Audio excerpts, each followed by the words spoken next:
परम पूज्य गुरुदेव और वंदनीय माता जी की चरणों में कोटि कोटि प्रणाम। आप सभी को प्रणाम।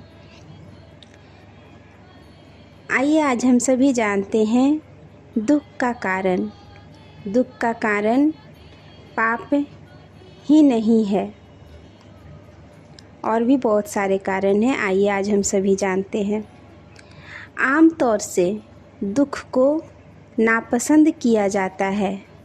लोग समझते हैं कि पाप के फलस्वरूप अथवा ईश्वरीय कोप के कारण दुख आते हैं, परंतु यह बात पूर्ण रूप से सत्य नहीं है। दुखों का एक कारण पाप भी है, यह तो ठीक है, परंतु यह ठीक नहीं कि समस्त दुख पापों के कारण ही आते हैं। कई बार ऐसा भी होता है कि ईश्वर की कृपा के कारण, पूर्व संचित पुण्यों के कारण और पुण्य संचय की तपश्चर्या के कारण भी दुख आते हैं।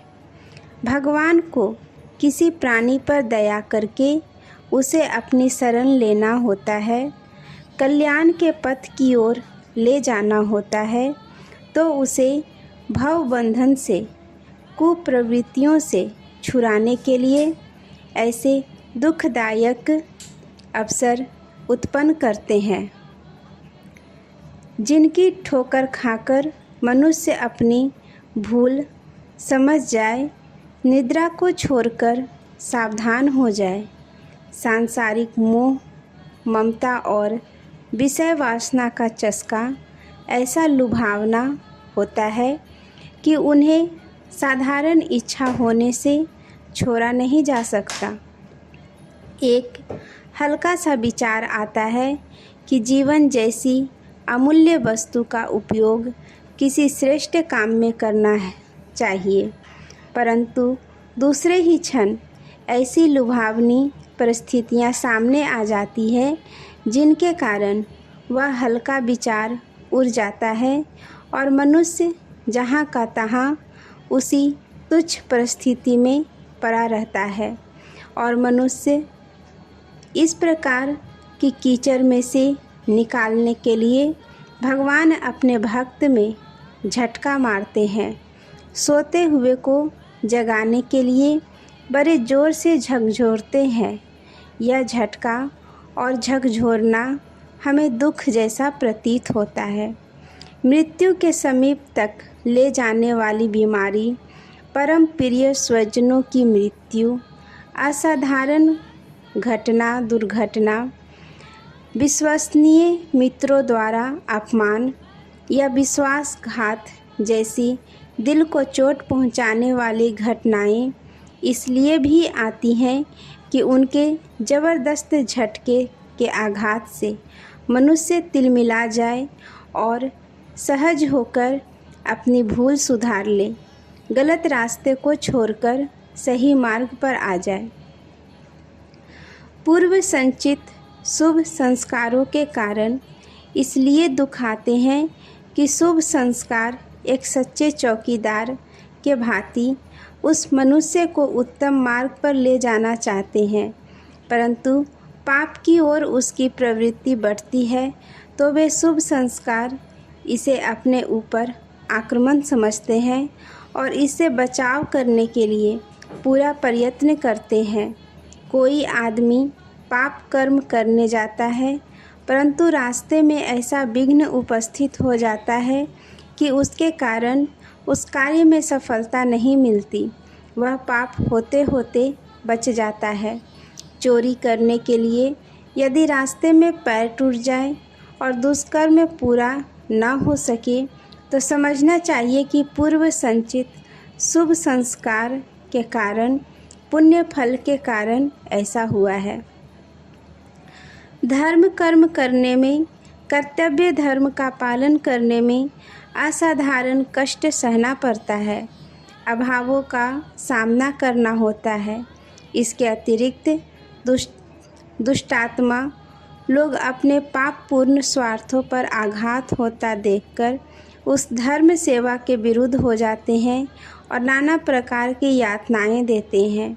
इस प्रकार के कष्ट सत्पुरुषों को पग पग पर झेलने पड़ते हैं। यह पुण्य संचय के तपश्चर्या के अपनी सत्यता की परीक्षा देकर स्वर्ण समान चमकाने वाले दुख हैं। निसंदेह कुछ दुख पापों के परिणाम स्वरूप भी होते हैं, परंतु यह भी निश्चित है कि भगवान की कृपा से, पूर्व संचित शुभ संस्कारों से और धर्म सेवा की तपश्चर्या से भी आते हैं।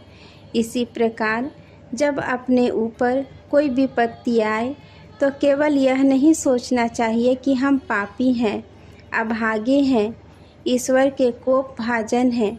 संभव है कि वह कष्ट हमारे लिए किसी हित के लिए ही आया हो। उस कष्ट की तह में शायद कोई ऐसा लाभ छिपा हो जिसे हमारा अल्पज्ञ मस्तिष्क आज ठीक रूप से न पहचान सके।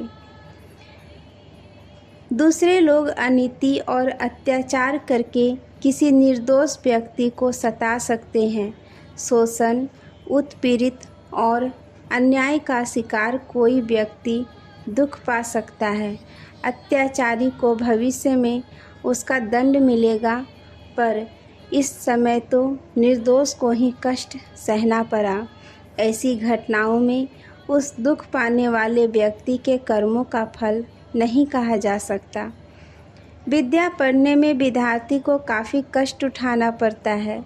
माता को बालक के पालने में कम तकलीफ नहीं होती। तपस्वी और साधु पुरुष लोक कल्याण और आत्मोन्नति के लिए नाना प्रकार के दुख उठाते हैं। इस प्रकार स्वेच्छा से स्वीकार किए हुए कष्ट और उत्तरदायित्व को पूरा करने में जो कठिनाई उठानी पड़ती है एवं संघर्ष करना पड़ता है, उसे दुष्कर्मों का फल नहीं कहा जा सकता। हर मौज मारने वाले को पूर्व जन्म का धर्मात्मा और हर कठिनाई में पड़े हुए व्यक्ति को पूर्व जन्म का पापी कह देना उचित नहीं। ऐसी मान्यता अनुचित एवं भ्रमपूर्ण है। इस भ्रम के आधार पर कोई व्यक्ति अपने को बुरा समझे, आत्मग्लानि करे, अपने को नीच या निंदित समझे, इसकी कोई आवश्यकता नहीं है। कर्म की गति गहन है, उसे हम ठीक प्रकार नहीं जानते, केवल परमात्मा ही जानते हैं। हमें अपने कर्तव्य और उत्तरदायित्व को पूरा करने के लिए हर घड़ी प्रयत्नशील एवं जागरूक रहना चाहिए। दुख सुख जो आते हों उन्हें धैर्यपूर्वक स्वीकार करना चाहिए। मनुष्य की जिम्मेदारी अपने कर्तव्य धर्म का पालन करने की है। सफलता असफलता या दुख सुख अनेक कारणों से होते हैं, उसे ठीक प्रकार कोई नहीं जानता। आज के लिए यहीं तक। आप सभी को धन्यवाद। जय गुरुदेव।